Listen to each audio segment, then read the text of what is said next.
Hello everybody, this week on Tyler Talks we have Tammy from Perth, Australia asks, "Hi Tyler, I have a serious chronic fatigue situation and am completely lost in what to do.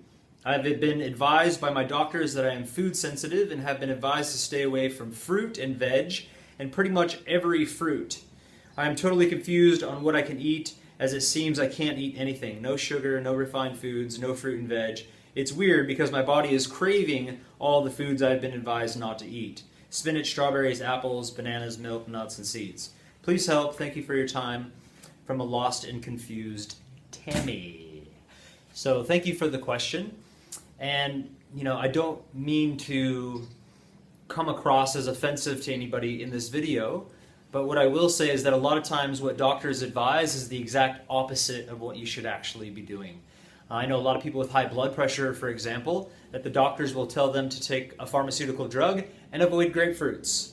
When in fact, if the person would eat grapefruits and avoid pharmaceutical drugs, typically within a 30-day period, the grapefruits has the same qualities of the drug, but it has extra qualities because it is a profound whole food, and the acids inside of a grapefruit will actually emulsify plaque and fats and even cholesterol from the circulatory system, and then it's just a matter of becoming hydrated and people's high blood pressure goes away.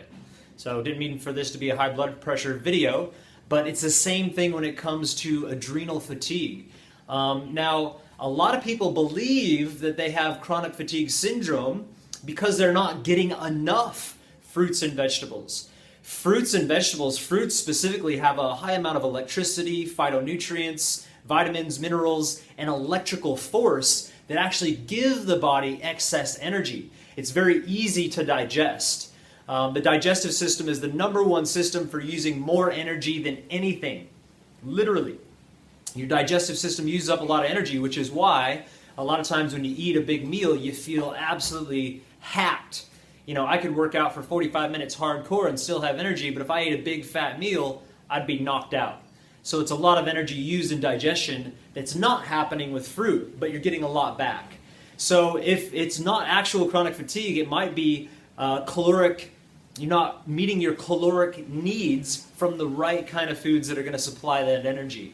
So I would say it's the bananas, the strawberries, the fresh fruits, papaya, mango, whatever it is, that you need to really start getting in to clean the digestive system. Fruits are also one of the greatest detoxifiers, so it'll help you detox your kidneys and potentially even the adrenal glands and start to get to a place of health. Same with vegetables. Vegetables are very alkalizing. A lot of times when our body is acidic, people become very acidic, and that affects the adrenal glands. It affects everything in the body. So having, cucumber, celery, spinach, different types of vegetables in juices and in the form of smoothies and eating them in big salads are absolutely fantastic for giving you power and energy slightly in a different way and also alkalizing your body. So I would actually recommend a high fruit and vegetable diet to get you back to a place of energy and feeling good. But you have to make sure you're calorically satiating yourself. A lot of people get into fruits and vegetables like, yeah, that sounds right, this makes sense. But then they eat a couple bananas and they have a salad, and they think they're full because their stomach's a little bit full for a minute. But calorically, they're still highly deficient. So you need to train yourself, get away from the dense, cooked, heavy, dead foods, processed foods, which are high calorie, low nutrient, and get into the high nutrient, low calorie, but you have to get the calories in. And I promise you, 3 to 4 weeks, it might be a couple of months, you'll start having this profound energy that you've never had before. Now, if it is an actual adrenal problem, if it's coming down to the neuroendocrine system and there's a physical thing going on, blockage or whatever, what I would recommend, if it's actually chronic fatigue syndrome and not just something else, is an extended fast. Now, you can do either water or juices. Water will be more effective, but juices you'll feel better and it'll still be quite effective. But you're going to need to do an extended fast, typically from 10 to 14 days. Some people, if it's chronic, like super chronic, almost degenerative, they would need to do like 21 to 30 days on juices or water.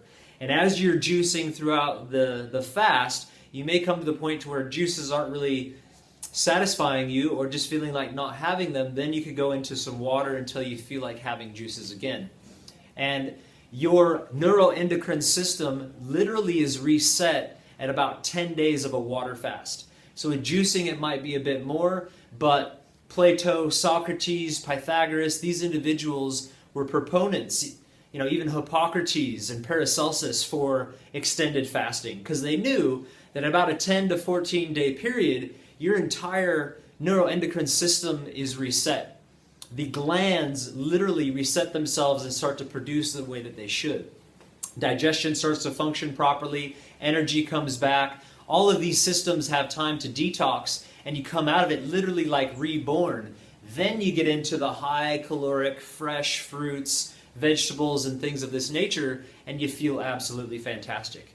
And getting a variety of nuts and seeds and fruits and vegetables. Obviously, more of the fruits and vegetables, but have a variety of nuts and seeds and even grains, because these have other things that our bodies require. And I know when I say grains, people are like, oh my God, the devil! Grains soaked and sprouted or germinated are one of the healthiest foods on the planet.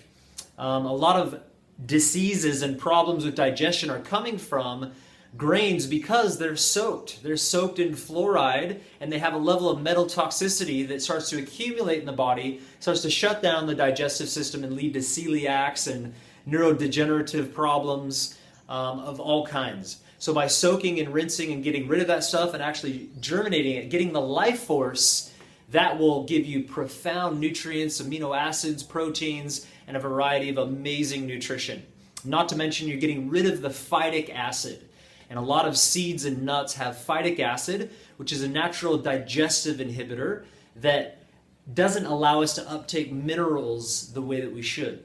So it's also really important to be sprouting grains, seeds, not really so much seeds, but grains specifically, and some nuts. So I hope that really helps.